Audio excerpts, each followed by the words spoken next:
വാർത്തകളും നോട്ടിഫിക്കേഷനും ലഭിക്കാൻ ഉടൻ തന്നെ സബ്സ്ക്രൈബ് ചെയ്യുക. തൊട്ടപ്പുറത്തുള്ള ബെൽ ഐക്കണിൽ ക്ലിക്ക് ചെയ്തുകൊണ്ട് ഓൾ എന്നുള്ള ഓപ്ഷൻ തിരഞ്ഞെടുക്കുക. ദിവസങ്ങൾ പിന്നിടുമ്പോഴും സംഘർഷങ്ങൾക്ക് ഒരു അയവുമില്ലാതെ മുന്നോട്ട് പോകുകയാണ് ഇസ്രായേൽ പലസ്തീൻ പ്രദേശങ്ങളിൽ. ഉപരോധത്തിൽ കഴിയുന്ന ഗസയിൽ തുടർച്ചയായ 7ാം ദിനവും തുടർന്ന വ്യോമാക്രമണത്തിൽ 200-ലേറെ പേരാണ് കൊല്ലപ്പെട്ടത്. 52 കുട്ടികളെങ്കിലും കൊല്ലപ്പെട്ടതായാണ് റിപ്പോർട്ടുകൾ വ്യക്തമാക്കുന്നത്. നിരവധി ആളുകൾക്ക് പരിക്കേൽക്കുകയും കെട്ടിടങ്ങൾക്കടിയിൽ നിന്ന് ഇനിയും കണ്ടെത്താത്തവരുമുണ്ട്. മനസ്സമാധാനത്തോടെ ഭയമില്ലാതെ പലസ്തീനികൾക്ക് തങ്ങളുടെ കൂരയ്ക്കുള്ളിൽ കിടന്നുറങ്ങാൻ കഴിയും വിധമുള്ള ശക്തമായ ഒരിടപെടലും ഇതുവരെ ഉണ്ടായിട്ടില്ല. എന്നാൽ ഇപ്പോൾ ഇസ്രായേലിന് വെല്ലുവിളി ഉയർത്തിക്കൊണ്ട് നിർണായക ഇടപെടലുമായി തുർക്കി രംഗത്തെത്തിയിരിക്കുകയാണ്. പലസ്തീൻ ജനതയുടെ സംരക്ഷണത്തിനായി അന്താരാഷ്ട്ര സേന എന്ന ആശയം മുന്നോട്ട് വെച്ചിരിക്കുകയാണ് തുർക്കി.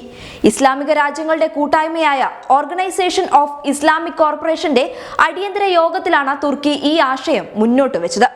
ഇതിനായി തയ്യാറുള്ള രാജ്യങ്ങളുടെ സൈനികവും സാമ്പത്തികവുമായ സഹായത്തോടെ ഒരു അന്താരാഷ്ട്ര സംരക്ഷണ സേന രൂപീകരിക്കുന്നതിലൂടെ പലസ്തീൻ ജനതയ്ക്ക് ഭൗതിക സംരക്ഷണം നൽകാനാവും എന്നതാണ് തുർക്കി മുന്നോട്ട് വെച്ച ആശയം. 2018-ലെ UN പൊതുസഭാ പ്രമേയത്തിന്റെ ചുവട് പിടിച്ച് ഇത് നടപ്പാക്കാമെന്നും 57 അംഗ ഇസ്ലാമിക് ബ്ലോക്കിന്റെ വെർച്വൽ യോഗത്തിൽ തുർക്കി വിദേശകാര്യമന്ത്രി മവ്ലറ്റ് കാവുസ്ലോഗു അറിയിച്ചു. ഫലസ്തീനു വേണ്ടി ഒത്തൊരുമയും ദൃഢനിശ്ചയവും കാണിക്കേണ്ട സമയമാണിത്. അതിനായി ആവശ്യമായ ഏത് നടപടിയും സ്വീകരിക്കാൻ തുർക്കി ഒരുക്കമാണ് എന്നും അദ്ദേഹം കൂട്ടിച്ചേർത്തു. ഞങ്ങൾ നീതിക്കും മാനവികതയ്ക്കും വേണ്ടി നിലകൊള്ളും. അവിടെ മറ്റ് പരിഗണനകൾ പാടില്ല. ഇത് തങ്ങളുടെ ഒത്തൊരുമയും ദൃഢനിശ്ചയവും കാണിക്കേണ്ട സമയമാണ്. മുസ്ലിം സമൂഹം തങ്ങളുടെ നേതൃത്വത്തിൽ നിന്ന് ഈ ധൈര്യം പ്രതീക്ഷിക്കുന്നു.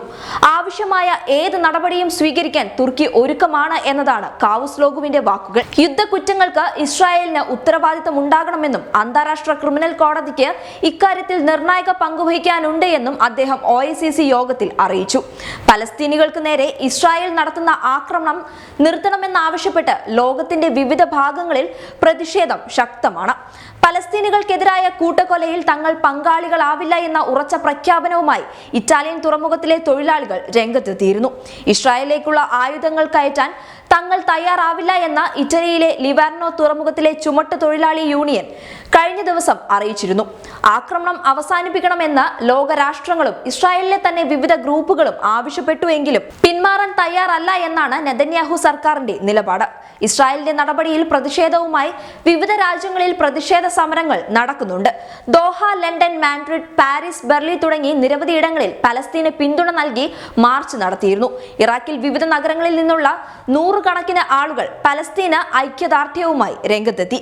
മാനവരാശിക്കും പലസ്തീനികൾക്കുമെതിരായ യുദ്ധക്കുറ്റങ്ങൾക്ക് ഇസ്രായേലിനെതിരെ ശക്തമായ അന്താരാഷ്ട്രതല നടപടി വേണം എന്നാണ് ഇറാൻ ആവശ്യപ്പെട്ടത്.